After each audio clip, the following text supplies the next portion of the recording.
I got new do.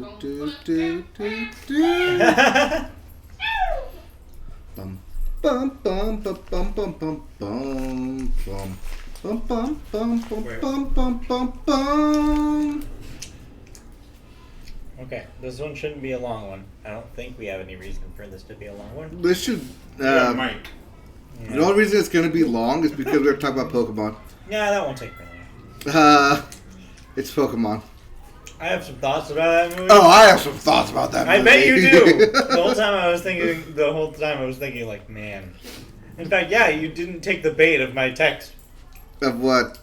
I texted you saying that I was torn about it. Oh, yeah. To see what you would say. And you Well, I haven't didn't seen it yet. I only saw it last night. Oh, I haven't okay. seen it yet. Got it. That's why. I'm very curious to see if we are parallel on this one. Well, we'll find out in a minute we here. might be. Let's put it this way. Everyone I have talked to that's seen it besides me has liked it more than I did. Okay. That's saying something. Has liked it more than I did. That's saying quite a bit there. I don't think. Yeah. I don't know. I liked. You guys seemed positive on it. Well, there's positive and then there's positive. What's positive? What is positive about the thing of? Yeah, it's a movie. I paid $5 for it. I wouldn't pay to see it again. Hey, spoilers. You didn't pay $5. I did. Okay, my boyfriend paid $5. So you paid the right amount then. You didn't pay full price. I didn't pay anything. Thursday pre-ticket I mean, showing. I only paid $8 for it, so I'm okay. No, we actually paid. No, what we paid? I paid. Whatever. You paid like, I don't know. Oh no, you paid the right amount. Okay, why is this not like bright enough? Brighten up. None of the kitchen lights. But I are. paid Oh yeah, that's why. for- That's fine. Okay, let's get rolling then. Oh, it's up. Hello. A chugga chugga chugga It'll chugga. eventually What? move. Are we sure? I don't know. No, it will not. Oh, for some reason it was paused too. Okay, well. Let's try this again. Hey, Well, there we go. That was unfortunate. there we go. Hello, and welcome to the Media Boat Podcast. The live show. I mean, yeah, if you're watching live, we are on YouTube right now. If you're not watching live, you don't know what this is because you're listening to the recording. And if you're watching this on a podcast and you're trying to turn it on right now, we may or may not actually be on, depending on Probably when not. you're listening to this. Chances are no. But yes, every Wednesday night around 6:30 p.m. Pacific time, we go live on YouTube. Just search Media Boat Podcast and you'll find us. But yes, this is the Media Boat Podcast. This is May the 15th, 2019, episode 176. My name is Matt. His name is Mike. I'm Mike. He's Matt. We are the Media Boat Podcast. If you don't know what we are and what we do here, we are a podcast all about news about movies, television, video games, and music. Not necessarily in that order. We bring you news, reactions to new releases, and we tell you Thoughts. some stuff that's coming out, some thoughts about what we think about these things, all sorts of things. So let's get rolling right into it. We always start the show with movies, and we always start the movies section with the weekend box office numbers. And we had a little bit of a tuffle last A week. tuffle? A scruffle. You're just making up bit words. more- So what you're saying is we had a question. The question was, Will Detective Pikachu... one, will Detective Pikachu beat Avengers Endgame to become the number one movie this week? And will it break $70 million? I believe, yes. It was an and, not an or. Yeah. It was both of those things would happen. And my bet was that I thought it would be number one, but it wouldn't break 70. Well, you're wrong on both accounts. Well, I was wrong because Pokemon did better. It still did. Actually, I was right about the did not breaking 70 part. It Yeah. did not. And but it did not hit number one either. But it is not your number one movie. Avengers Endgame is number one again this week, earning $63 million. Which we called it. About 70 would make Pikachu the number one film. It checks. That's sitting at $723 million domestic. Yes, it is slowing down, so it looks like Star Wars The Force Awakens will still be the undisputed #1 domestic film of all time. But hey, it did valiantly. We'll also consider that this is opening in summer, whereas you have a bunch of releases, whereas Star Wars opened in December by itself against nothing. Yeah. So yeah, it was inevitable that its run would slow. Just how much, we'll have to see. Yep, number 2, as we mentioned, Detective Pikachu with a $54 million debut. Still pretty good. It still already marks a new record for the most money-making debut of a video game movie. It is also the best reviewed film of a video game adaptation. So that's beating, I believe, the previous record holder was the Tomb Raider last year. The most recent Tomb Raider. Yes, the Alicia Vikander Tomb Raider. Yes. So the bar was set pretty decent. Mm-hmm. I can't say high. Yeah, I cannot say high on that. Not a high bar to reach, but congratulations regardless to Mr. Pikachu. Number 3, The Hustle, coming in $13 million. Yes, do The Hustle. The Intruder, they let him in to the tune of $7 million, adding to a $21 million total. Cool. And Nothing to say on that film. And number 5, Long Shot, $6 million, adding to a $19 million domestic total. But wait, weren't there other releases? There were, in case you're tracking the other new releases from last weekend. Palms came in at number 6 with $5 million, and Tolkien came out at deep at 9 with $2.2 million. So I realized what Palms was when I saw a trailer, Uh-huh. and the fact that it was releasing on Mother's Day weekend, Uh-huh. that Palms is a play on moms, because they're all moms Uh-huh. doing cheerleading, which has palms. Palms. You really cracked the code. You figured it out. I figured it out You did it. like that Friday, Saturday. There you go. Congratulations. It happened. It's like, oh yes! Also because it's from the same people who did like the book club, which is about the moms. So That makes sense. Yeah. Well, that is your box office for the weekend. What are you going to watch this weekend? I don't know what I'm going to watch this weekend, but here are the new releases. Yes, we have. Wait, let's do that backwards. 3 new releases this week. Something for a little bit for everybody here. First up, in the family film category, we have A Dog's Journey, which of course is the sequel to A Dog's Purpose. Not the sequel, but the spiritual sequel. It's about the same kind of story. It's written by the same author. Yeah. So It's about a dog who is reborn. who finds a purpose, Same who deal. finds his way home, who finds a family. Same thing. A dog's way home, a dog's purpose, a dog's journey, a dog's day afternoon, A dog's memoir. A dog's blog. a dog's dog hotel, A hotel for dogs? hotel you for mean? dogs, show dogs, Snow dogs. snow dogs, Okay, anyways, Airbud. we're done. So that's out. John Wick Chapter 3, Parabellum. You forgot the colon. No, it's actually a dash. So it's Is John Wick, Chapter 3, Parabellum. There it is. That is the third John Wick movie. Yes. And I'm sure you already know that.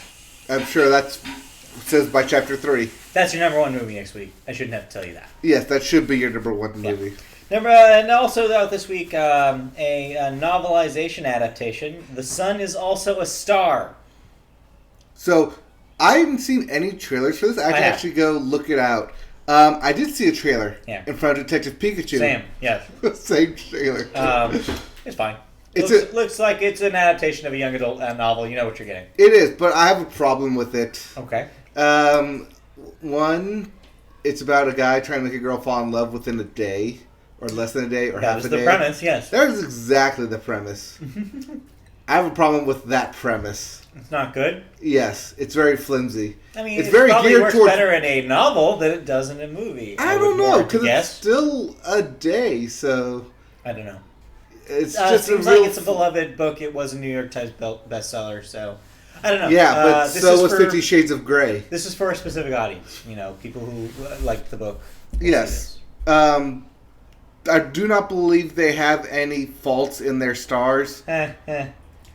All right. but Moving on there because of is that. drama. That is it for new releases this week. The bigger movies for this summer happen the next week, so hold your horses. All right. Well, Um, let's not hold our horses as we gallop into thoughts. are we gonna gallop into thoughts now? Yeah, I guess we Yeah, should. because we both saw the number 2 film. Which doesn't have any galloping in it. We should get up front. It does have some adorable, No. like I don't know. How would you describe how a mouse runs? I don't know. It was sparks were flying. Sparks did fly. Yes. We saw Detective Pikachu. Sorry, Pokemon Detective Pikachu. Yes. Not Pokemon : Detective Pikachu like I thought it was. Apparently, No. how it's being stylized is just Pokemon Detective Pikachu. Yeah. Which reminds me a lot of how, remember the Pokemon Pikachu virtual pet that used to shake to get watts and stuff? Yes. That was also called the Pokemon Pikachu. Okay. So the naming convention reminded me of that. Anyways, it must be like a weird like branding thing for the Pokemon company. I think they just wanted it to just be Pokemon and not have like Yeah. Pokemon : or Pokemon Dash. It's or, not a subtitle, it's just No. Pokemon Detective Pikachu. or yeah, it's also not just Detective Pikachu by itself. It's But let's be real, Pokemon. no one is calling it that. Everybody's calling it just Detective Pikachu. Yes. So yeah, we saw this movie. I don't remember the last time that I was so excited for something, and when I actually saw it, was still kind of on board for a lot of what it did, but thought it was a terrible movie. Oh, I do. Okay. Last time I had this excitement was Yeah. for the Hunger Games. Okay. I was excited to see the novel come to That was life. an alright movie, though. I was The first excited one to was see good. Jennifer Lawrence. I enjoyed it. Yes, but it also left me wanting something Okay. like better acting. Oh, well, yes. Yeah, so we should get up front that this is not a good movie. Yeah. Detective Pikachu has a lot of issues. One, it has a borderline incomprehensible plot. It is a detective story that nothing is really detected. It's just like clues are happened upon. Half adventure. Things just happen to your heroes. There's not a whole lot of sleuthing going on, even between the sleuths. The acting is bad, as you hinted at. Yes. The lead is not charming. Ryan Reynolds as Pikachu is grating. None of his jokes land. I think maybe he made me chuckle a few times, but never a laugh. Oh, you should have talked to the guy next to me. He was high off his ass and laughing at like everything. crazy.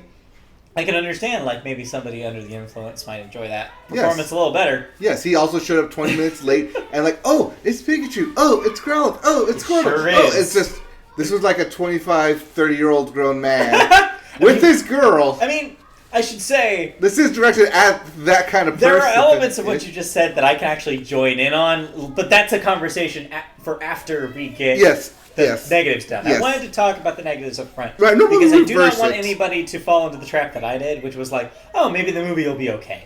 Uh-oh. No, so it's not. It's like, okay, so those reasons that I said, but also it has a tone issue. It has a Yeah. major tone issue. It doesn't know what the kind of movie that it wants to be.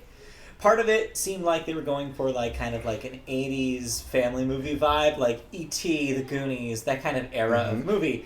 So they feel like, we can play around with kind of a darker, both color palette and a darker theme for this movie and still have it kid-friendly. But then every once in a while it's not that, and then every once in a while it gets weirdly dark. Mm-hmm. Like the bit with the Mr. Mime, which I get is mimed, but at the same time, They're going to blow him up. Jesus, that's dark. They're threatening a Pokemon with like a human. It's not even Pikachu's idea. If that was Ryan Reynolds' Pikachu's idea, I would have been like, oh, this makes some sense. Yes. But it's your lead, who you're supposed to think is this charming, like, dude, like relatively innocent guy with some daddy issues. And goes to, I'm going to tie this Pokemon up and Set douse him fire with to it. gasoline. Yeah, it's like, I don't know. I get it that it's like a Because- classic, like, the cliche. Yes, but because it's mind, it's not real and not actually happening. And also, like I said, it's also a cliche of this kind Yes. of movie. Of the good cop, bad cop I almost scenario. wish, though, like, part of me wishes that they leaned more into, like, being a parody or, like, referencing those kind of movies. Like, there's that one scene where, when they're introducing the reporter girl, where I'm like, where I had a momentary thought. I was like, oh, are they going to make a noir pastiche? Mm-hmm. drops it. Immediately after that scene, they never do it again. Yeah, it annoyed me. Yeah. It annoyed me. It's like, oh, she's gonna be like this super serious reporter. Yeah, like, but nope, nope. And the next scene she's in, she's clearly an intern, and Yeah. this is where they probably should have started it. And, She's one of the better characters in the movie, but even her character it ends up being kind of wasted. Yeah. Okay. Do you have anything other negatives that you want to say before we move on to the things I actually liked? Yes. Okay. One of my big negatives about this is that it doesn't do a whole lot of world building. No, not in the like traditional way. No. I while I was watching this film, I immediately in my mind compared it a lot to the first Harry Potter film, where it was it was light, it was family friendly.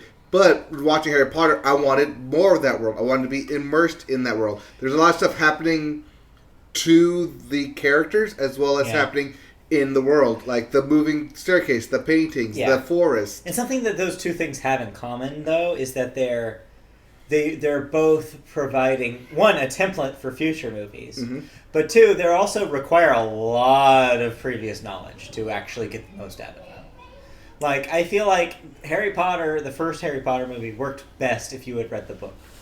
I think the same carries for Detective Pikachu. I think if you have prior Pokemon knowledge, it's more enjoyable because you're like, oh, I already understand the what this world is comprised of, what makes this world tick, and what these creatures are, and the purpose they serve. Yes, but with Harry Potter, interacting with magic was a constant thing in every scene. Yeah. Interacting with Pokemon in the Pokemon movie didn't happen. It was like every fifth scene, or when the plot needed it. I don't necessarily think that's a flaw. I find that as a flaw because, like, you could have had mail delivered via Pidgey. You could have had. Yeah, but You could have, like, instead of having a Ludicolo, like, bring you a coffee, you could have had Charmander cook you food right in front of it. It had the same effect. You could have had different fire types cook you food. You could have had something else where they were constantly interacting. No, I just wanted more interaction between the humans and the Pokemon rather than, okay, you're here now, or I'm running from you now. Here's my take on that is, like, I think that's something actually I've heard from a few people is that they want more Pokemon in this movie. That didn't bug me as much. No. The amount of Pokemon I don't mean like numbers. I mean like in the world active doing things. Okay, yes. And I've heard that argument before, but I don't know. For some reason, that didn't faze me. And again, I have a unique relationship to this. As I previously mentioned on this podcast, I have a background of writing Pokemon fanfiction, and reading Pokemon fanfiction. So this is a world I've already kind of lived in that kind of fashion. And so, like, for me, I was not fazed by that because the interpretations over the years that I've read of the Pokemon world from fans and both actual stories written by the people who like are writing official stories, the Pokemon world isn't that kind of world. It's not the Pokemon don't do stuff like for you 24/7. It's not a relationship like that. And so I was not like super weird about that. I was like, oh no, this is how I would interpret the Pokemon world. You don't see Charmander cooking food. People still cook food. Yeah. The Charmander is there to help if they need them. I guess I wanted more of a Flintstones vibe. And that's not what Pokemon is. I mean, you can write that story. Yeah. If that's how you view the Pokemon world, if that's your headcanon, go and write it. Like, by all means. but yeah, that didn't faze me. Yeah. So I guess this is a good pivot to what I actually liked about it. Yeah. So what did you like about it then? I actually was really impressed on that note, how accurate they were to displaying what I thought that a Pokemon world would be. Oh, yeah. No. Yeah, like Yes. Attention to detail is actually kind of insane when you start thinking about it. That a big budget movie like this was able to actually put little references in almost every single scene of this movie to things from the games, things from the television series, things from the movies. What got me was all the lore, like, from the Pokemon games, thrown into it. Like, Yeah. you're like, oh, wait, like, I recognize that as, like, Yeah. the god statues. I recognize that as the legendary here. Oh, look, that poster says Yeah. Articuno. And I know what that is. I don't want to spoil anything because I feel like this is not a movie we need to spoil right now. Yeah. But what I will say is that I was kind of amazed that the opening scene of this movie is a shot-for-shot live-action interpretation of a scene from the first Pokemon movie. Which isn't. Shot for shot. Yeah. Even though it's not actually the thing that you think it is. But Right. that is insane. Like, the attention to detail there is crazy to me, because who is the audience that would know that besides the two people sitting on this couch? I don't know. No, it's for the it's for, like, there's a lot of that, like, for the fans thrown throughout this film, Yeah. which I like. A lot of nods and links. Like, they mention the different regions, they mention the different Pokemon battles. Yeah. They throw a lot at the audience, which a normal audience, like, unfamiliar with Pokemon, wouldn't, like, know or wouldn't phase them. Yeah, I love. But there's a lot of, like, nods and links specifically to fans of the Pokemon universe. What I will say is, like, I really love, like, those little Easter eggs and stuff. It is kind of disappointing that the actual story being told and the actual movie part of the movie is not as good as that part is, because all that's left me is really wanting a different kind of story in this world. Like, I came out of it thinking, like, you know what? They could totally do a traditional, like, trainer's journey story in this world and make it work. That, like, the scene where you are introduced to your main character is, like, a really good example of, like, what that kind of movie would look like. I feel like that was their test. I feel like that first 10 minutes was their test footage to say, hey, we can make this work. Because they never reference that ever again. Because the best scenes in this movie are that scene. It's the scene with the battle stuff, the underground battle stuff. It's the scene where they briefly show you Pokemon, like, trainers in action. Yes. Like, it's like stuff like that is the coolest part of that movie for me. And yeah, I came out of it being like, they need to make other movies in this universe. I like that they were able to nail the Pokemon, like, at the first go. It's not like they have to go back to the drawing board and with Sonic. I will say, yes. Apom's teeth are weird, and I hate them. But every other Pokemon I didn't mind. Like, most of the Pokemon in this movie, I was like, yeah, this is what this would look like. Well, even Apom freaked me out. Well, even when Mewtwo was shown in the commercials, Yeah. people were kind of worried. But it works here. I think it kind of works. It works.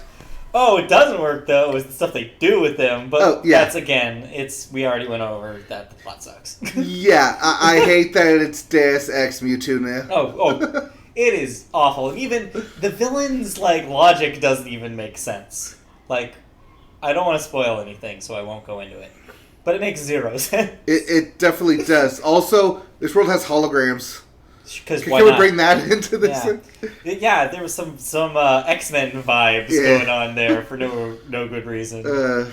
I don't know. So I guess what I will say is that if this movie is worth seeing if you are a fan of Pokemon, if you want to see what Pokemon would be realized in a live-action interpretation, by all means, see this thing because it does pay off on that level. So this may be a bit of a spoiler, Uh-huh. but while we got this movie I actually wanted was the one about Ryan Reynolds' Pikachu going to track down that Pokemon. Because that's the more interesting story. Yeah. I think the more interesting story of how you go about doing that than what's here. Yeah. But, I mean, it's not 100% their fault because this is based on the video game story. Yes, but it does reference the 20-year-old movie, so... Yeah, that's true. That is true. So, technically, that is canon in this film. That happened. Yeah, which means that this shares a universe, that this universe is the same universe as the anime. Yes. That's essentially what it is saying. That's what I gotta say is that, that those events happened in this universe. Right, which is crazy to me. I double checked, by the way. I was thinking, like, wait a minute, is that the same thing that happened to the games too? I originally thought it was, but then I actually double checked. I don't think so. And apparently, the origin of that, again, I'm trying to step around the spoiler. The origin of that is actually slightly different in the original games. I don't remember exactly That's why I had to what look it up was. because I didn't remember either. Right. But I apparently, remember what like, it is in the game. It's slightly different. It's different enough Okay. where like that isn't exactly how it went in the games. But anyways, that's Anyways. neither here nor there. Anyways, Anything else you want to say about Detective Pikachu before we move on? Say this is a firm stream it. oh yes, this is the first This stream. is, yeah, do not go into the theater and pay more than $13 for this. No, It's not that good. this is a go on the Tuesday discount Tuesday. This is a matinee movie. Yes. Or a wait for streaming movie because this is a surefire Netflix thing. Yeah. As soon as the rights go, I'm sure Netflix will pick it up. Or whoever's gonna do the Legendary deal. Yeah. Warner Brothers deal. But yeah, I could see this as being a really, really good I watched this on streaming one day movie for a lot of people. There's one thing that did bug me a little bit that I felt they could have done more with, and that is Pikachu communicating with Pokemon more. Yeah, I mean there wasn't a whole lot of that going on. They don't do it because that's the thing. This is a detective movie that almost zero detective work. Yeah. It's there's stuff implied Pikachu has all the clues laid out around his room, and the Mr. Mime interrogation. But besides that, there's not a whole lot of detectiving going on in Detective Pikachu. No, a lot of stuff happens to them, or rather because of the girl. Right, yeah, the reporter she ends up kind of being a plot device. Yeah. Which sucks. But anyways, and yeah, the love story angle is also, It's tried and forced. It's anyways. But then again, kids movie. But there are better kids movies, though. I don't want to let it off the hook. No, I'm not letting it off the hook. Okay. I'm just trying to say kids movie. But yeah, it's mediocre. This movie is 100% mediocre. Yeah, while I enjoyed the Pokemon world they created, I just don't think that there was enough excitement of seeing the Pokemon world generated to necessarily warrant a sequel. Yeah, no, definitely. I do not want to see a sequel to this film. No. I want to see another movie in this world, but I do not want it to be about Detective Pikachu and his boring training. Right. All right, let's move on. We have to stop talking about Detective Pikachu at some point. Let's talk about news then. Anything last things you wanted to add? I mean, I didn't see any other movies. No, I'm trying to think if there's anything else I really wanted to say about Detective Pikachu. I mean... just that the whole twist at the end was dumb. It's dumb. It's dumb. It's dumb. Yeah, this movie's script is dumb, but art direction's great. Yeah, or the visual effects. A lot of it are. Yeah. A lot of it is. I didn't necessarily think very highly of the first third of the movie that takes place all in kind of the Dark Knight version of the city. Yeah. Not my favorite aesthetic in the world. I just thought it's it's I guess Blade Runner is still an aesthetic choice for a lot of people. All right, that's all I'm getting from this is hey, we need some color in this movie, and that did eventually happen. Yeah, but nighttime makes the colors you want pop, so that's all. Anyways, we have actual news to get to, though. We do. Let's get rolling into movie news for the week. First up, Pixar in the news after kind of being quiet for 2019 so far. So we know that Toy Story 4 is coming up this summer. Yes. But outside of one or two trailers we've seen, it's been pretty mum on the Pixar camp. Yeah, so you're probably wondering why it's been so quiet. Well, I mean, beyond obvious reasons, of course, John Lasseter being dismissing himself from CEO role. Going over to Sundance, but we're not talking about that. And Pete Docter taking his place. But some news has come out about their future. They will now be turning away from sequels and will now focus on new original projects, just like they used to. Yay! Yay! 2020, the studio is set to release Onward, which will be directed by Dan Scanlon, who directed Monsters University for them before. And the show, which had previously been announced, the Disney Plus show Monsters at Work, which is the serialized show that takes place after the events of Monsters Incorporated. Right, that's going to be on Disney Plus. Yes. But that's all we know that's happening over at Pixar. at this point. That's it so far. By the way, Toy Story 4, this is kind of just like a fun fact corner here about Toy Story 4. It has been credited with 8 different writers. So a lot of people, a lot of minds came together. I mean, that's not too weird. The first movie also had like 5 or 6, Right. so this is not new to the franchise. But the team includes John Lasseter himself, Rashida Jones. I think John Lasseter will be on there because Yeah. it was started under him. Makes sense. Rashida Jones did the first draft, I remember. Yes. Her and her yes. writing partner. I remember when that was announced. Right. Josh Cooley, who's the director of the film. Yes. Valerie Lapointe, who is a story supervisor, and Stephanie Folsom. So count them. That is 1, 2, 3 women. Yeah. Outnumbering the men in this script. That's very cool. Well, out of 8, so. But yeah. These are among them. Yes. That's a good point. You don't have all 8 here. No, I don't have all 8 there. Oh, yes, you do, actually. I didn't read on. Andrew Stanton, Martin who's Hines currently- are also on this list. Right, but Andrew Stanton is currently the CEO of Pixar, so his name has to be there. Right. And I think the other person... Martin Hines, you have credited as, I guess, writer, the Go-Getter? writer of The Go-Getter. I think Oh, that was that is- Rashida Jones' writing partner. Got it. Okay. So yeah, we'll see. No word on what Onward actually is. No! So we'll have to see. Also, no word on what any of their upcoming Yeah. movies will be. But Quiet. I have a strong feeling... Well, one, this is sad. It means we'll get an Inside Out sequel. Aw, man. Or a Coco sequel. That's okay. Coco doesn't need a sequel. No. But I hope this ends up being like a Pixar renaissance. Yeah, maybe. Like the 90s Get Disney back had. to their Their hit streak. Roots. yes. Their Exactly. their highly accredited, Their peak. award-winning. Yeah. Yeah.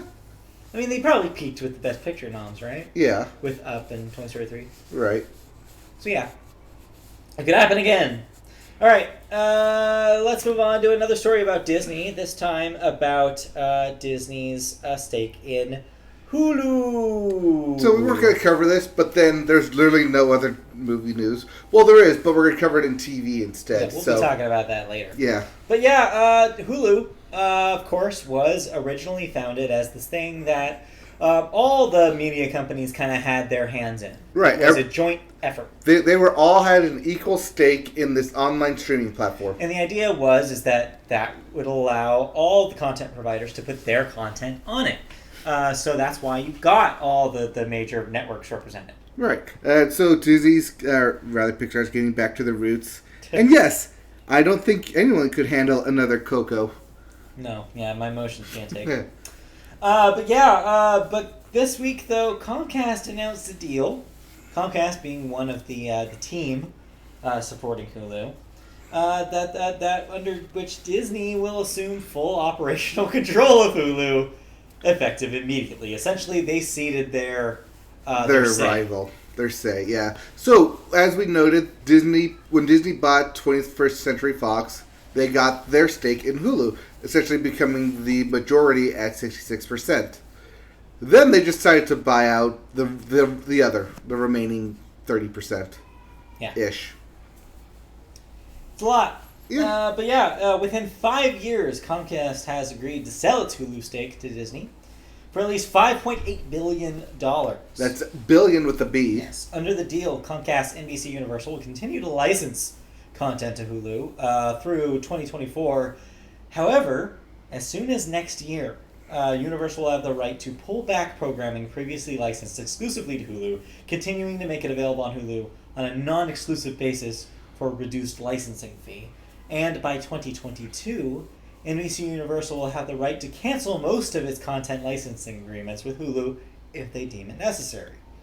Universal is planning to launch their own free ad-supported streaming service for pay TV subscribers, by the way. Shocker. Yeah, no Put surprise a big there. shocker there. Their own streaming service. Comcast will retain its 33% ownership interest in Hulu. So, it's, as early as January 2024, Comcast can require Disney to buy Universal's interest in Hulu. By the same token, Disney can require Universal to sell its interest in Disney for its fair market value at this time. This is a bunch of business speak. It is. All you really need to know is that basically Disney calls the shots over Hulu starting today. Yes. Comcast, while it will still have its streaming service or its streaming content on Hulu for at least the next year till 2020, by 2023 or 4, Yeah. Comcast could basically force Disney to buy them out with whatever arbitrary number at the time. So, this is bad. I'm just going to straight up say this is bad. And here's my reasoning. One, because Disney buying literally everything is a bad thing that we should not be celebrating. Oh yes, because what will Disney own next? Asked the chat. Everything. Starbucks? turns out. Question mark. Oh God, that'd be weird. But yeah, it's getting to the point where it's almost ridiculous. Like you almost have to have a list of things that they don't own at this point. It would be way shorter. The second reason why this is potentially bad is because the idea behind Hulu is that this was a place for all of these things to coexist with each other.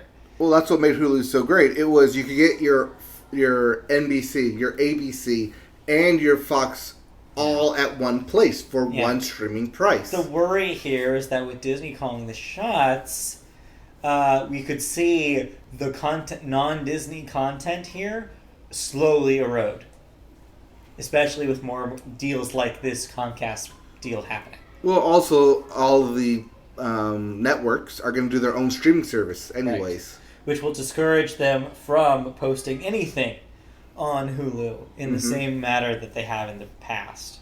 Especially if they don't want to play ball with Disney, which probably most of those other companies don't. Well, CBS already doesn't, and even CBS Access, especially with the new Twilight Zone and Star Trek, for lack of a better streaming, being exclusive on CBS Access, they've actually boosted their numbers because of it. Yeah.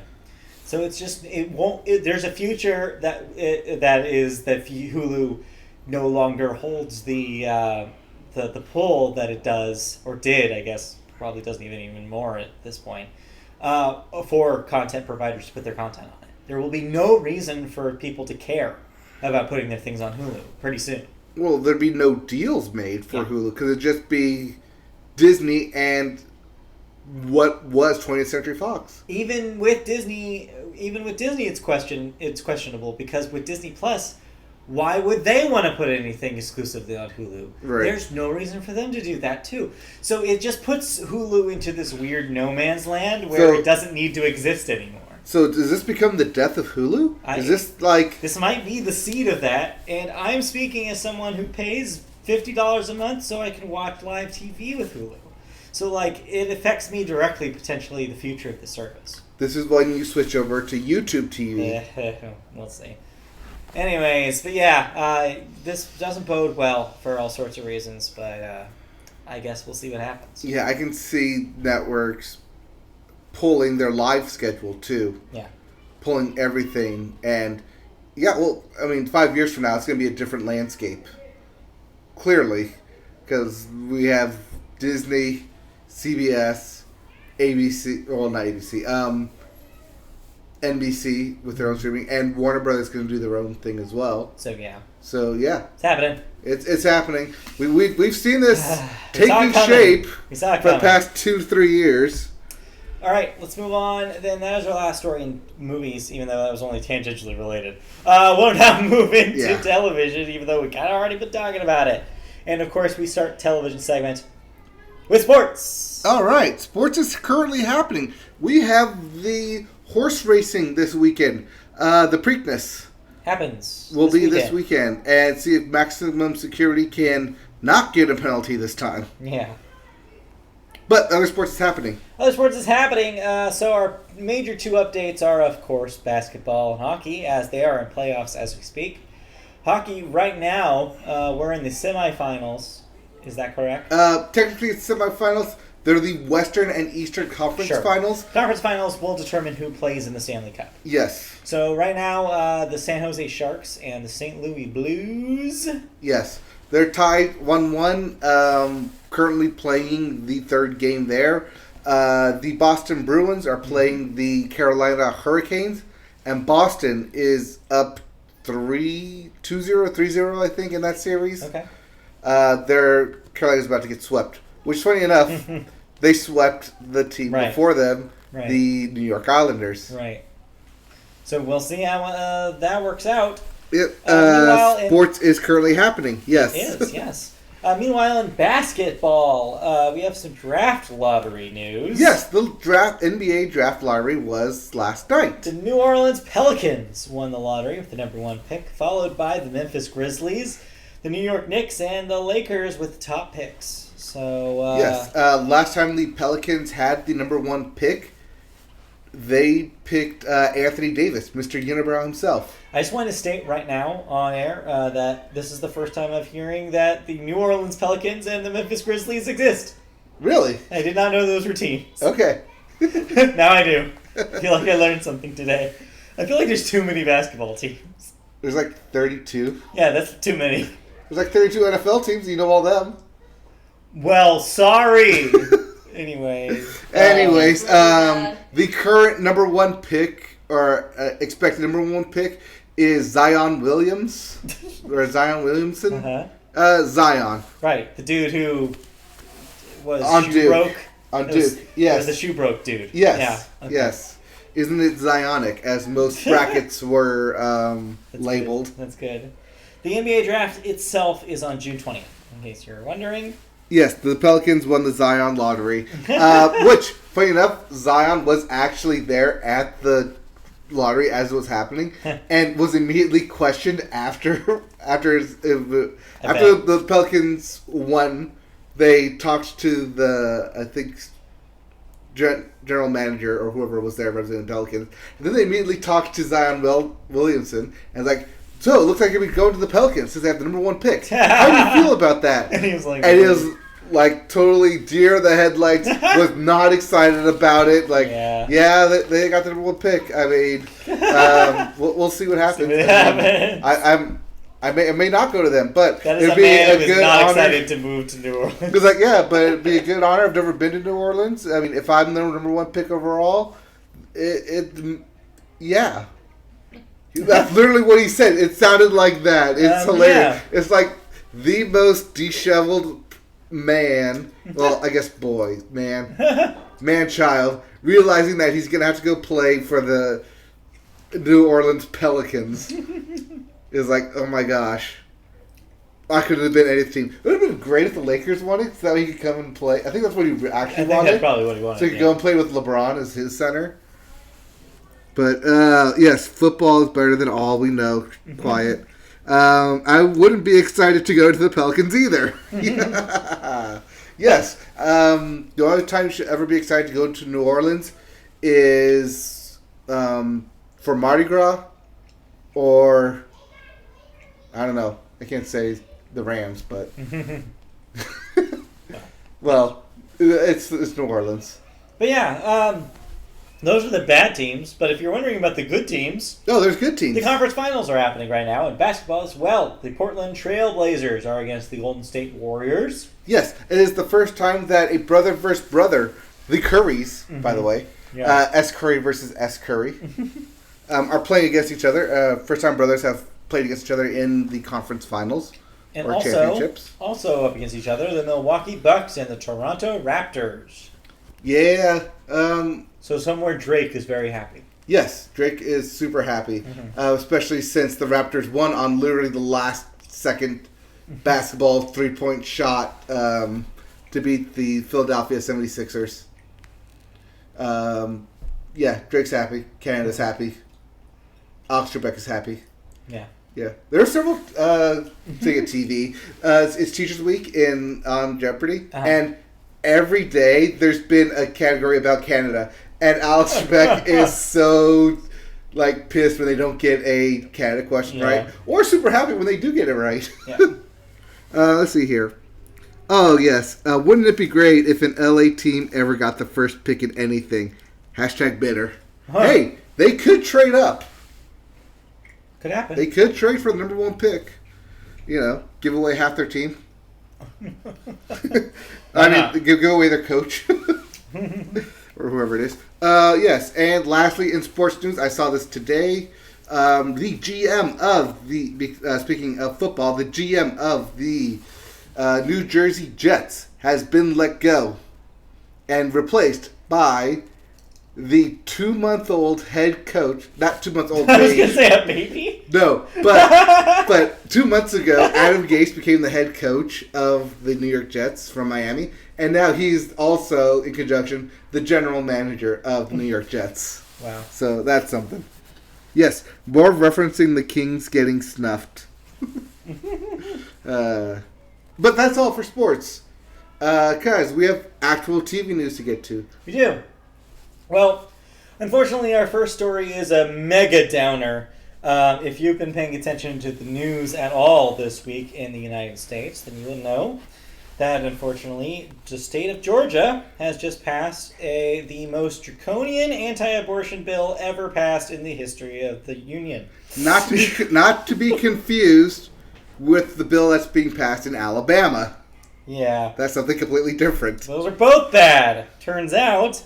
So, in case you've been living under a rock this week, State's governor, Georgia's governor, Brian Kemp, signed a piece of legislation that bans abortions after a fetal heartbeat is detected, which can be as early as 6 weeks into pregnancy.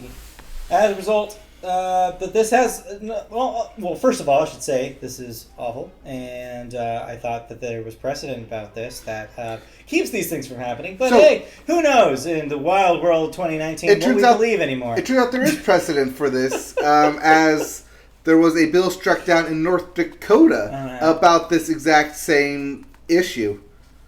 But I think the hope here in Georgia is that if it does, and Alabama as well, is that if it does get struck down, they'll just keep appealing it to higher and higher courts till it eventually gets to the Supreme Court, where it's slightly tilted there. Let's not even go there yet. Needless to say, these states are just throwing away women's right to choose. But this not only has an effect, of course, on the lives of millions and millions of people who have the need for abortions, but it also has effect on the entertainment industry, which I'm trying to say this in a way where you understand that I mean this is a very small potato compared to the large issue at hand here. I cannot stress enough that I am just reporting this because we are a media podcast and I have to tell this part. Yes. But by all means, contact your people, local representatives, politicians, etc. to keep this from happening in your home state. Please. So we need voices. Yes, and this type of legislation has happened before in Georgia, which got reversed then. Yeah. So there is hope. But because I have to, let's talk about its effect on entertainment. Yes, because it is like a $3 billion industry in Georgia. So as a result, industry figures are calling on Hollywood to withdraw production from Georgia State. 5 production companies have already declared that they will no longer shoot in Georgia unless the law is overturned. Those include production studios such as Killer Films, who brought you Vox Lux, First Reformed, and Carol. David Simon's Blown Deadline, who brought you The Wire and The Deuce. Nina Jacobson's Color Force, who brought you Crazy Rich Asians and American Crime Story. Mark Duplass's Duplass Brothers Productions, who has a 4-picture deal with Netflix that has yet to bear fruit. And Counter Narrative Films, who brought you Triple Frontier. Georgia supports, in case you're wondering, more than 92,000 jobs because they had a 30%, or have, I guess still have 30% tax incentive, which resulted in 455 productions filmed there last year and has resulted in $2.7 billion in direct spending in the state. Yes. Also of note, major production companies shoot here. Avengers shoots there in their Pinewood studios in Georgia, as well as like AMC's The Walking Dead and a bunch of other. Basically, if you think it's shot in New York, it's not. It's shot in Georgia. Yeah. It's been that way for a while. Yeah. So look forward to a lot more studios probably announcing they're pulling out. A lot of people will probably end up in Canada. Yes, Vancouver is growing rapidly. It's the number 2 outside of Hollywood. Hollywood is still number 1. Well, yeah. But yeah, outside of that, it goes Hollywood and then Georgia, Vancouver, and New York. Yeah. Yeah, I think it's in that order too. Because Vancouver moved up with all that CW shows. But yeah, Georgia may fall off the map here if this thing still holds water. But there's also stuff that won't be shooting there. Because they won't be shooting at all. Well, we'll get there. Before we talk about cancellations, we have to talk about what is happening on your television this fall. Yes. Sorry. I have a summer picture here, but these two will be shooting in the summer for the fall. Right. So, every year on the Media Boat Podcast, I think we've done this. Yes. Where we talk about what your fall schedules are on your television with all the networks here. So, all the stuff got announced at Upfronts this week. Upfronts. It's our favorite time of year. Yep. One of our favorite times of the year.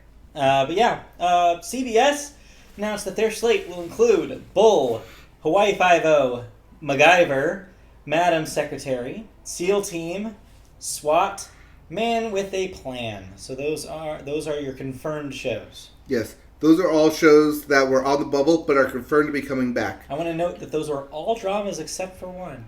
Man Yes. with a Plan, the sole comedy on this list. As we note, like other shows like Mom and Young Sheldon have already gotten their seasons renewed.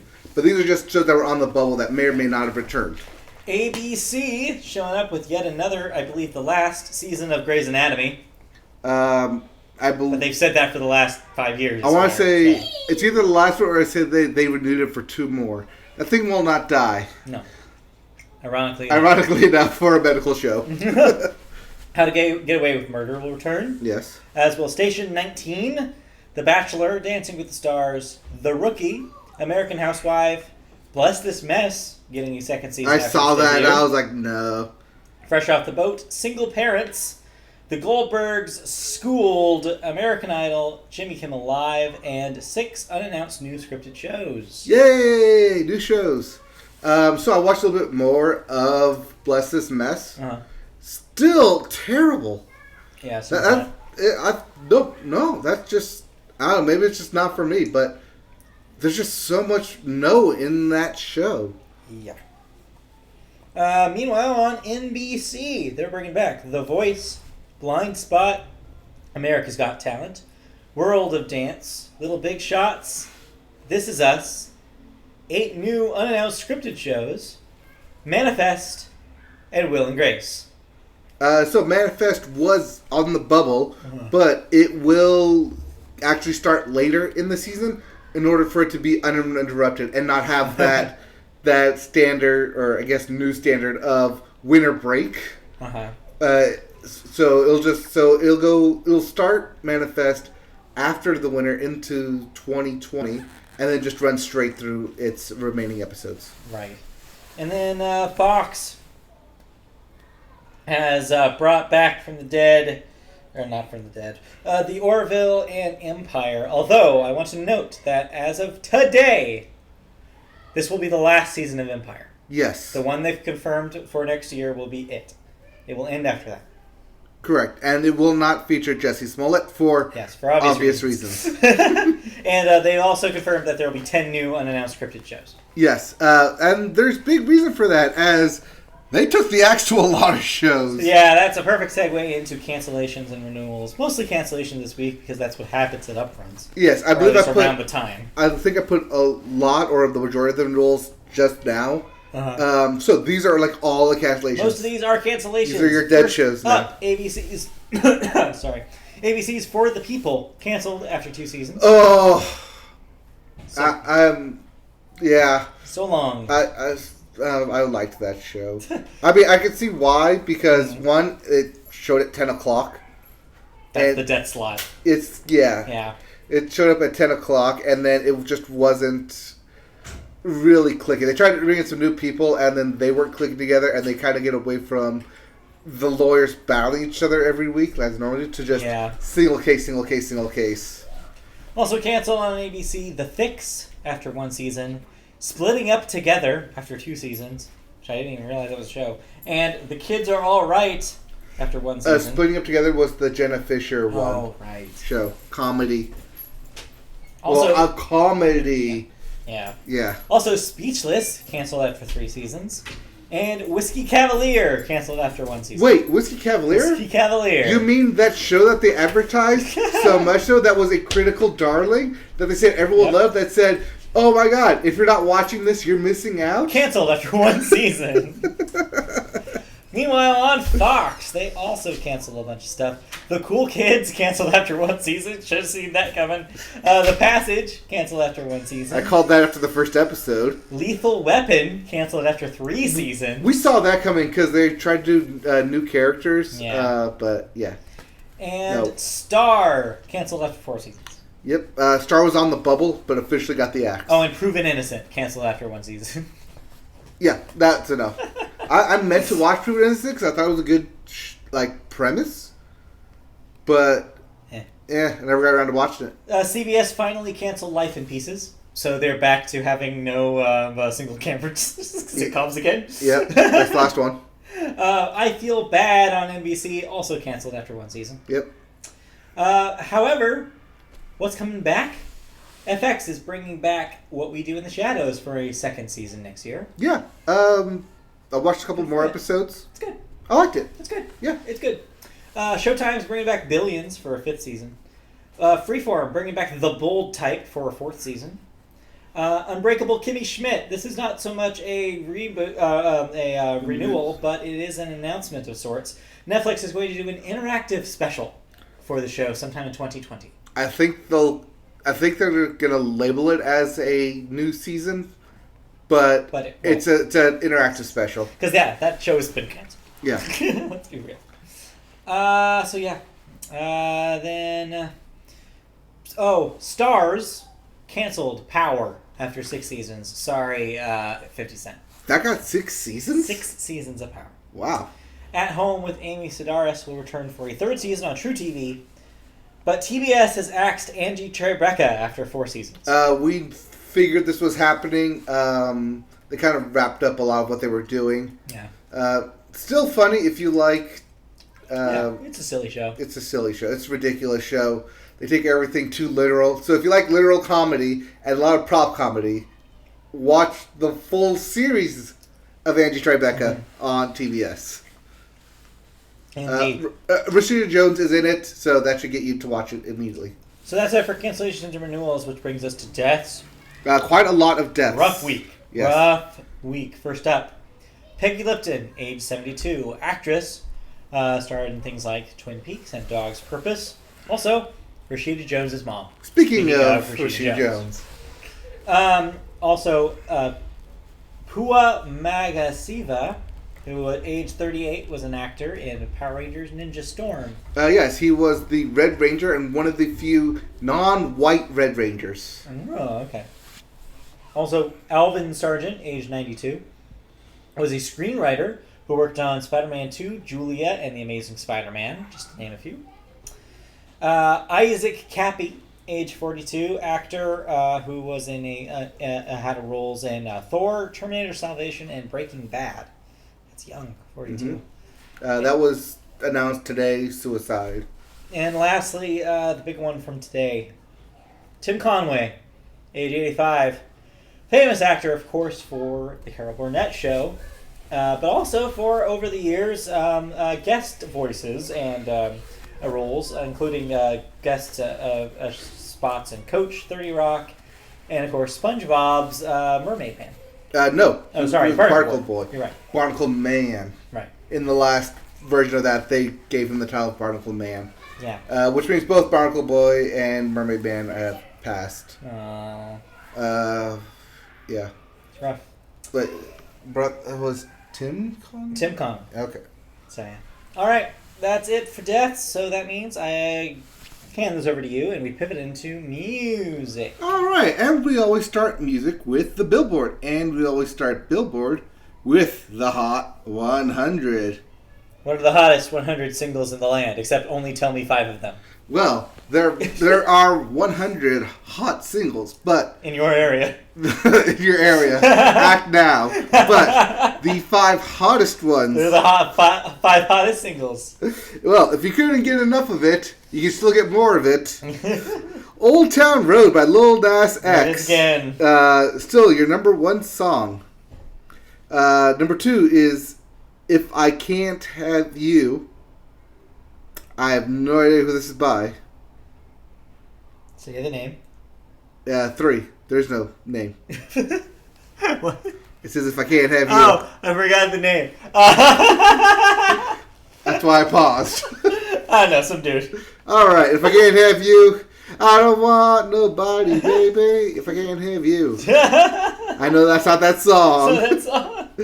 Number 3 is Me Me. by Taylor Swift and Brandon Urie. I'm just going to keep saying Brandon Urie. Yep. Number 4 is Sucker by Jonas Brothers. I believe that got a bump. No, it was at number 4 it was number 4 last year. last week. Last year. Last year. They've been around for a while.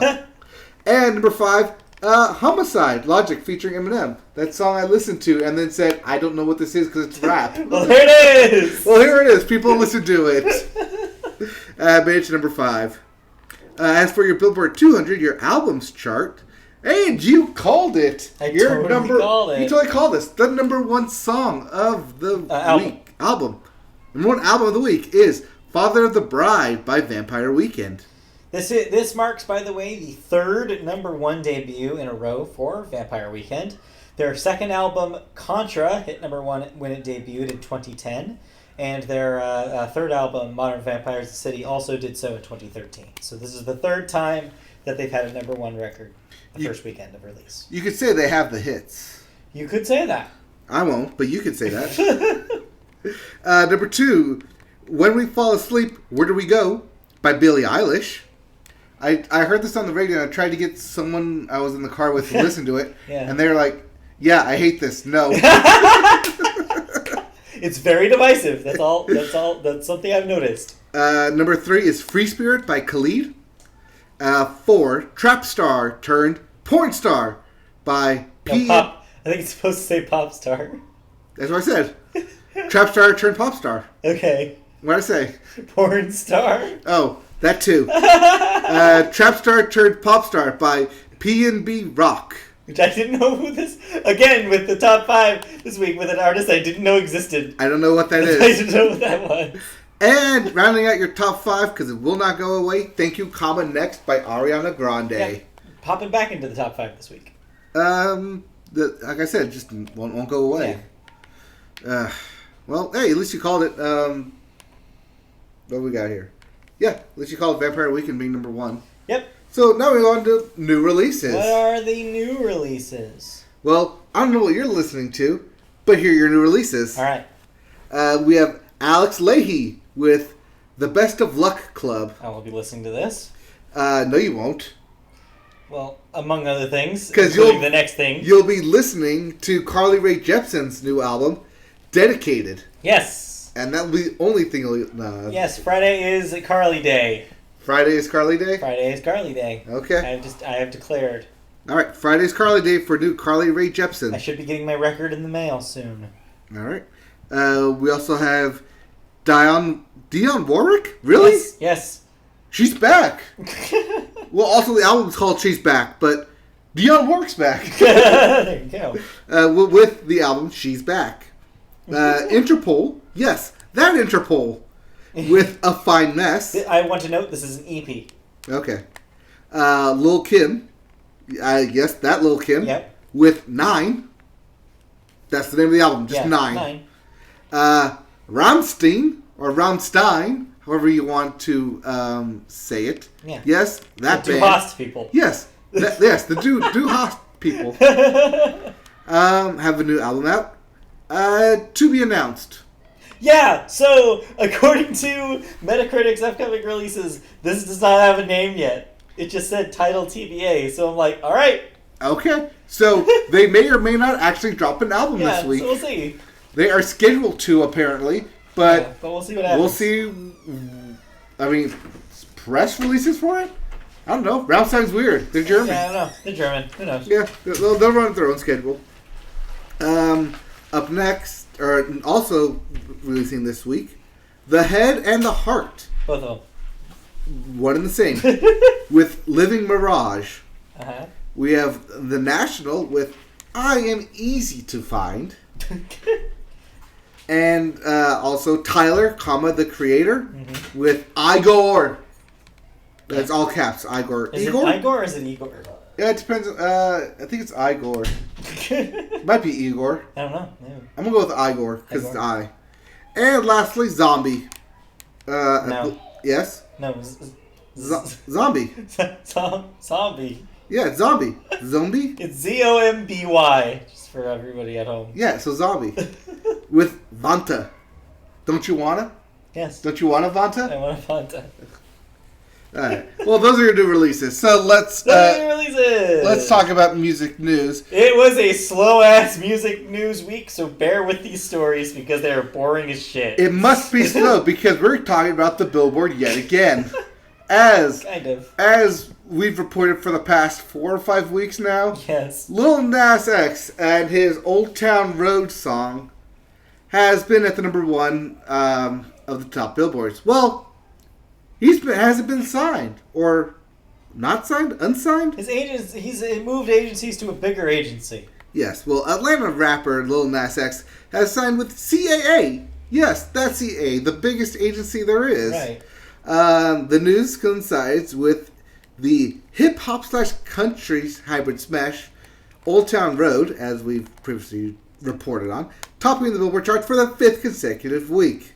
It's new representation, so expect an album just like this, because they're going to say, do this thing 12 times. Yeah, no, this is smart because, like, he needs, and this is predictable too. Yes. Like, of course, he was going to get bigger representation because It's literally the biggest song of the clearly show. people like him, and there's potential for him to have a career. Right, this song has gone out of the novelty phase and into the hit Like, phase. yeah, it became a hit. Yeah. So, congratulations, Lil Nas X, on your, I assume, payday for 1 song. Yeah. 2 songs? He was on the Panda Designer song, so Mostly ones. mostly 1 song. Speaking of 1 song, I have but 1 song. 1 song in this whole film. Uh-huh. The ASCAP. ASCAP. What? Language. Language. Yes, it's when you put a hat on your butt. It's an ASCAP. So if I put a hat on my butt and make me Yeah. walk backwards, is that a crab walk? Detective Pikachu a crab walk? No. No? Anyway. Anyways, how could 2 major music organizations manage to tick off an entire community of music industry people? I don't know, ask them. Well, that's what I'm asking. Because apparently, ASCAP and BMI, not your body mass index, by the way, are the 2 largest performing rights societies in the U.S., which represent the vast majority of film and TV composers and songwriters. It's true. Of course.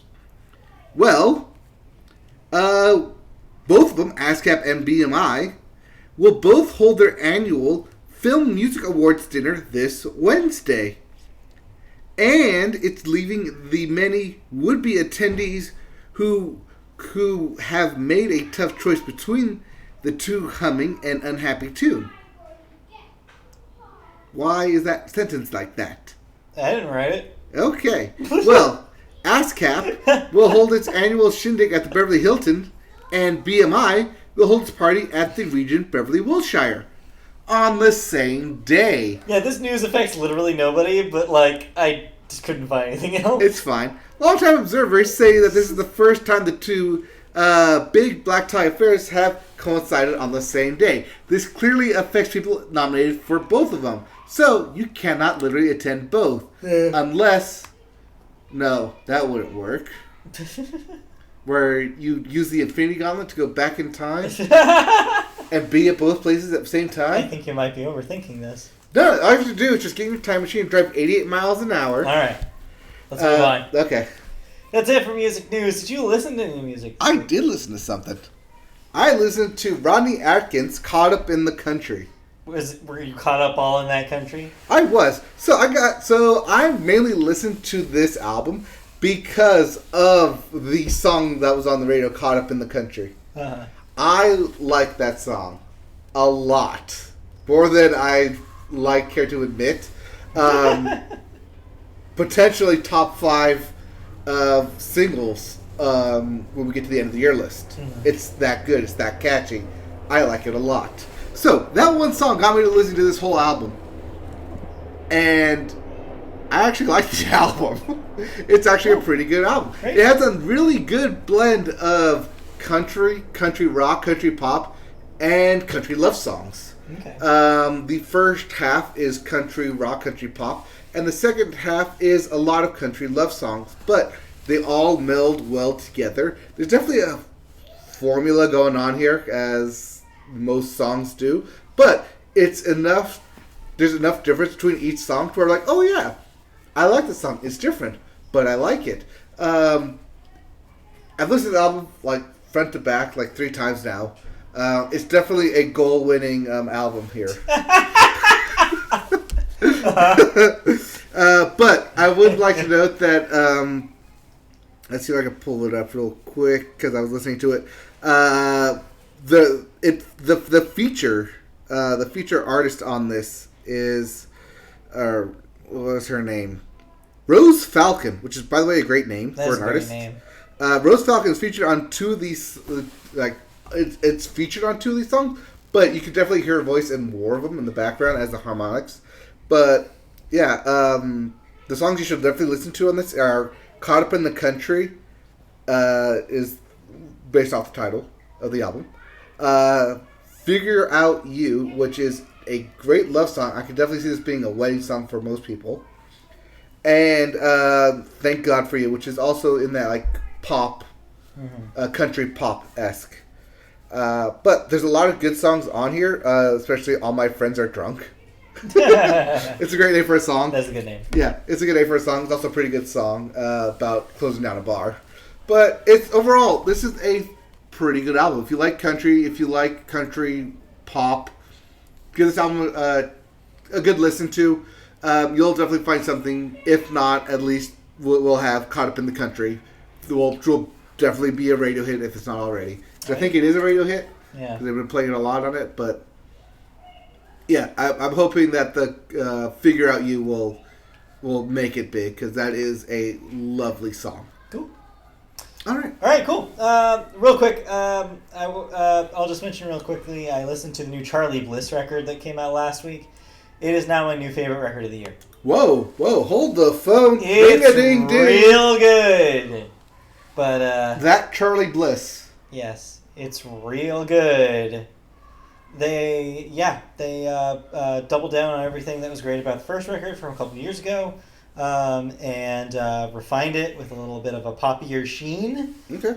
There's a song in the middle, the title track actually, "Young Enough," which is this like towering, like amazing song that's like reminded me of LCD Sound System. Weird. Yeah, but it really, really works. It's my favorite thing I've heard so far. And of course, I'm saying that before Friday, which is Carly Day. So we'll see. We'll see how it holds up after that. And now I'm super jazzed because I get to see them in June. So, both of them? Both of them. Are they 2 days in a row. Oh, okay. I thought it was the same concert. I'm seeing Carly on a Thursday, and then Charlie Bliss the Friday right after. Oh, okay. I'm 2 days in a row. Right, so when did you buy your Carly Bliss tickets? Charlie Bliss tickets? Yes. Christy got them in like February or something. Okay. We got them ahead of time. All right. So yeah, it's very exciting. See, because I was wondering if you bought those tickets after you listened to the album. No. Oh, okay. No, we got them ahead of time because we knew it was going to be good. But I didn't know it was going to be this good. Yeah, it's great. But let's move on and talk about some video games. All right, let's head into the home stretch here as we talk about video games. Let's do it. We'll talk about new releases for video games. What's coming out? Well, we have Assassin's Creed 3 remastered for the Switch. Yeah, this is the Switch version coming out. The other versions already are out. We have Dauntless for the PlayStation and Xbox. The Resident Evil Origins Collection for the Switch. Team Sonic Racing for the PlayStation, Xbox, Switch, and PC. I feel like there's something that was already released. No, Team Sonic Racing is new. You're thinking of their previous Sonic Racing games, including Sonic, Sega Transformed, and all those. This is unrelated. I believe there was a brand Sonic new Team Racing. Sonic Racing game. Okay. You might be thinking of Crash Team Racing. No, because I know that's coming out. That's coming out later. But this is a brand new Sonic Racing game that's coming out this week. All right.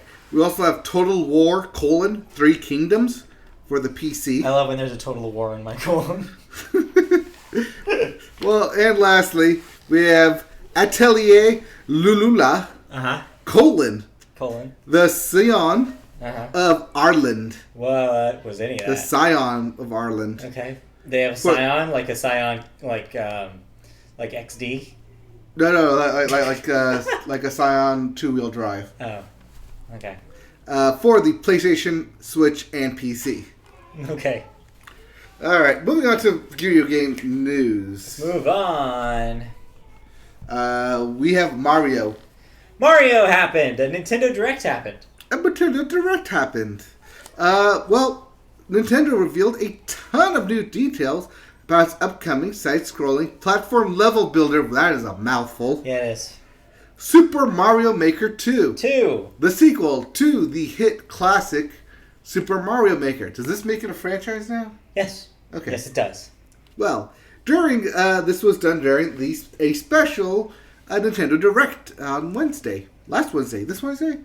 Today? Yeah, it was today. It was today. Breaking news today. This was this Nintendo Direct happened today. So that's why I haven't seen anything on the internet yet. That's why. They haven't gotten to it. Well, the game officially launches on June 28th with a staggering amount of customization options for the budding creator. And Tyler, the creator. I mean, yeah, maybe Tyler, the creator, likes to play Mario Maker. Who knows? Well, among the game's many new tools, parts, and features is a story mode. Yeah. With more than 100 original courses created by Nintendo developers. Was there no story mode originally? So there was some built-in levels, but they weren't connected by a story. This will be built-in levels, 100, with a story and like progression. Okay. That's the difference. All right. Other notable new features will include additional themes, like a desert theme, a snow theme, a forest theme, and a sky theme. Sky. Also featuring new music from veteran Nintendo composer Koji Kondo. A new moon course part can be used to unlock night versions of these themes. Yeah, this is what I thought was really cool about this. A new moon course. Yes. Okay. Players who want to create and share courses via the internet will need a Nintendo Switch Online membership to do so. I made sure to include this part because people were wondering whether this would be the case. Yes. So, unlike the Wii U game, you will need to pay for the online service to share and play other people's levels. I feel like this is a good way to get people to pay for 100%. online Switch. It is. But I mean, it's still cheap. It's only like $12. Yeah, it's cheap. Also, Amazon Prime is still doing their thing where if you sign up for Amazon Prime, you get a year of Nintendo's online for free. Okay. Yeah. That's a good deal, actually, because you're going to sign up for it anyways. And you get the Amazon Prime as well with it. And the Spotify as well. Yeah, they're making some moves over there. Yeah. Somehow they make money. Yeah. Players can also join up for versus and co-op multiplayer modes via the online hub. Up to 4 players with Nintendo Switch consoles and a copy of Super Mario Maker 2 can set up a virtual room locally and play together. I thought this was really, really cool because this is one of the things that you couldn't do in the first game. But like creating levels as a team is a really cool idea. So you not only can create levels, but you can play the levels as well. Right. Okay, that is really cool. This is really cool. Yeah. However, you do need everyone needs to have their own copy of the game. It's not like Mario Kart where only one person needs it and everyone can play with it. It's not share play as they used to call it. Yeah. Only the person setting up the room needs an internet connection. But I mean, you figure everyone will have an internet connection too. Because it's a Switch and it's 2019. Right. I mean, I guess that's for like local LA. Yeah. So like you don't need to be hooked up to your friend's Wi-Fi to be able to do this. Right. Cool. That is cool. This is pretty cool. They actually like a lot of new features to this Mario game. I like it. This will be neat. I might actually pick this up because I didn't get to play the original because I didn't have a Wii U. Right. So this will be my opportunity to kind of get in and see what they do with Mario Maker. Very cool. Yeah. Well, let's get into the video game bits here. Yeah, we have the bits because this was not necessarily an important week of video games, but it was a busy week. A lot of little tiny stories. One big story that I don't know if you have on here real quick. No. They did end up rioting at Riot Games. Oh, well, yeah. I mean, we said as much that they were going to. Oh, no. We basically confirmed they were doing it the like walkout happened. 2 out before. Yeah. Like 2 days before it happened. The walkout. So, yeah, the walkout happened, and I think they all went back to work. Yeah, no announcement has been made on whether the company will rescind the arbitration stuff yet. Right. So that's a part of the bits. Yeah. Also part of the bits, the release date for Ubisoft's upcoming pirate game, Skull and Bones. Yeah, everybody remember that? No, but They do. I don't need to anymore because it's being pushed back. Yeah. To an unspecified date. And the title won't be making an appearance at this year's E3. So expect no announcement for Skull and Bones. Yeah. This sounds like it's going to get swept under the rug. Yeah, or they're reworking it as to be a new next-gen title, which is I guess possible. Yeah, I could. That'd be a see. really safe next-gen title, like Yeah. a launch title for like PS5. I could Right. 100% see that. Well, if it's a pirate game like I think it is, like, look at these water physics. Look at this island stuff. Yep. You thought you liked, was it Microsoft's Sea of Thieves? Yeah, no, check out Ubisoft's pirate game. Different You take. liked Assassin's Creed Black Flag, right? Check out our new pirate game. We upped everything on the new console. That's Yeah, literally it'd be a their really good pitch for that game. That's literally their pitch So, for yeah. it. I wouldn't be surprised if that's what it is. Yes. World of Warcraft Classic. We Yes. saw this coming when they shut down the World of Warcraft game. Not game. The fan-made game. Will officially launch on August 27th. We also noted that they got the patent rights to call it World of Warcraft Classic like last year. Also, in the bits, a new Mortal Kombat film is set to begin pre-production this month in Australia. Real quick, before you finish that, you buried the lead a little. The launch date for that is the story. Oh, the launch date will be August 27th. I thought I said that. No, you didn't. All right, now next. All right, yes, World of Warcraft Classic will be on August 27th. World of Last Clap. Do we know if this will be free or you still need a World of Warcraft subscription? My understanding is that will be free. Okay. But I'm not sure. So, for those of you who like RuneScape, play the actual thing it's based off of for free. Yes, a new Mortal Kombat film will begin pre-production this month in Australia with James Wan producing. Yeah. But not directing. Yeah, surprise. For New Line Cinema. Because he's too busy directing Aquaman 2 or whatever the DCEU or is. whatever they make him. Also, there's a big block DLC. For Tetris 99. Yes, has been announced. So, yeah, speaking of things that you can get while you're on Nintendo's online service. Tetris 99. Yes. As we announced, it was free like the day they announced it. But... But now they have added DLC with it, with the Big Block DLC. Yeah. This is a one-time purchase of $10, $9.99, but $10. Yeah. Which includes 2 new modes that can be enjoyed offline. You have CPU Battle and Marathon, which isn't Marathon supposed to be a standard? Yeah, but it wasn't in Tetris 99. Tetris 99 only launched with the competitive mode. Right. It did not launch with an individual, I just want to play Tetris mode. I'm thinking this adds that. I'm thinking of Tetris Effect. You're thinking of Tetris Effect. Yes. So yeah, this adds in the traditional marathon mode for single player. And what it means by versus CPU is that basically it's an offline version of the online game. So instead of real 99 people facing you, it is... CPU. 99 computers. Yeah. So chances are you'll probably win every time. I mean, if you set you're them all to decent enough, easy, yeah. but yeah. So yeah, I thought that was interesting. good. This, by the way, this specifically doesn't say this, but I know this from other knowledge. That $9.99 fee does not only cover this, but it also covers a future update that will come later this year. Okay, so this is a twofer. So this is a one-time DLC It's payment. basically you're like buying the season game. pass for Tetris 99. Right, whatever they may end up doing. Right. So yeah, I will probably do this because I'm very curious about what else they want to do with this game. Also, it's Tetris. Yeah. I mean, you could say it is the greatest franchise of all time. You could say that.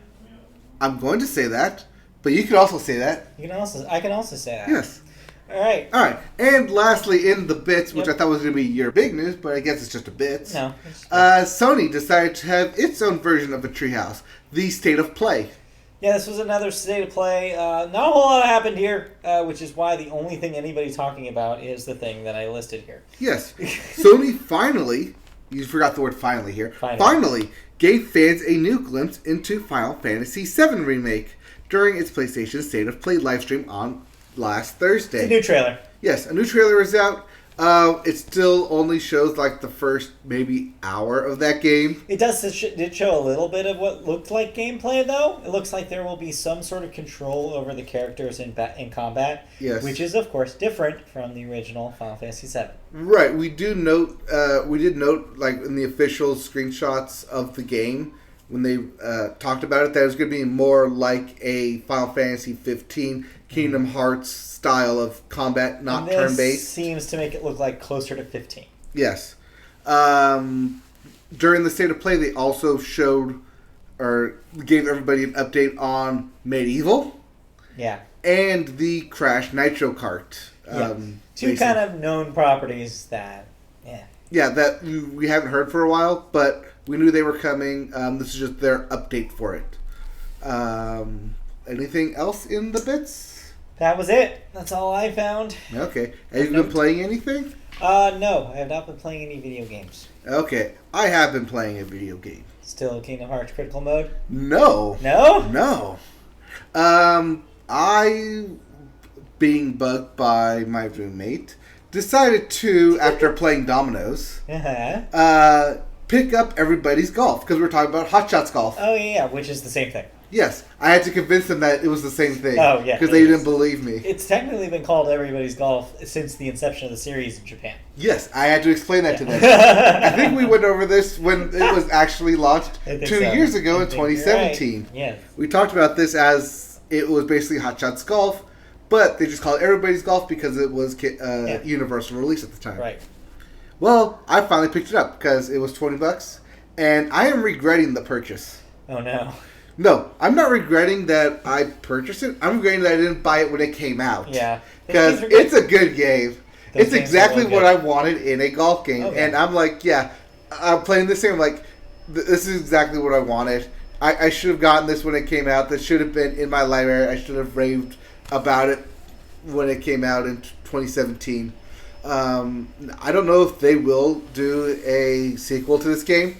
Maybe for the next generation, because I'm enjoying this thing immensely. There are only 4 courses, but because we're 2 years in the future, there's 4 DLC courses. There you go. And I can just buy the DLC pack for it. Right.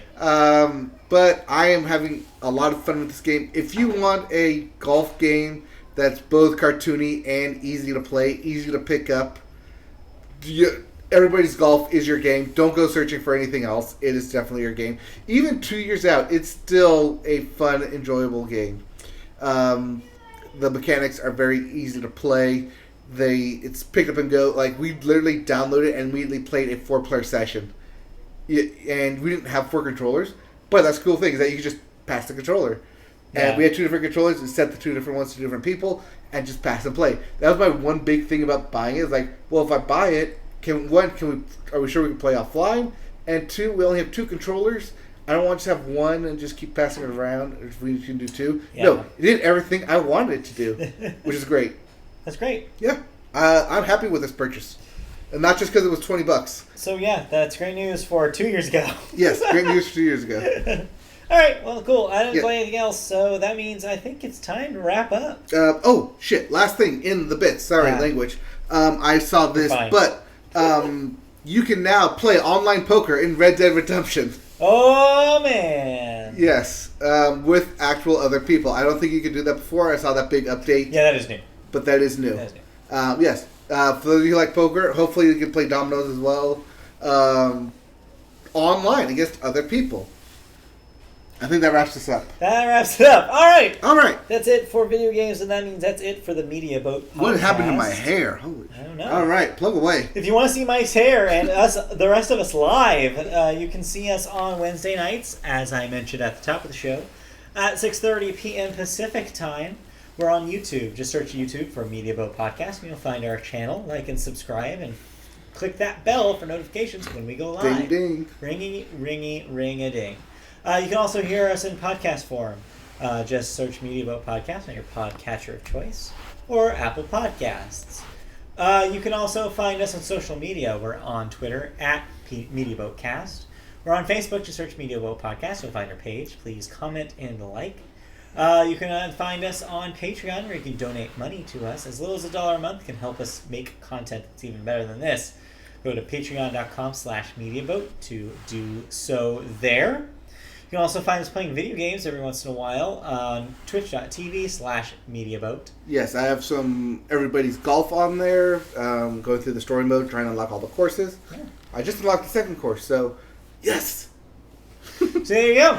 So stay tuned for more, but for now we'll be gone for another week. We'll be back on Wednesday with another new episode of the Media Boat Podcast. Thank you for watching and listening. Yes, thank you all for tuning in. We'll be back next week with Bye-bye. more thoughts and news on stuff and news. Stuff and news. Stuff and news.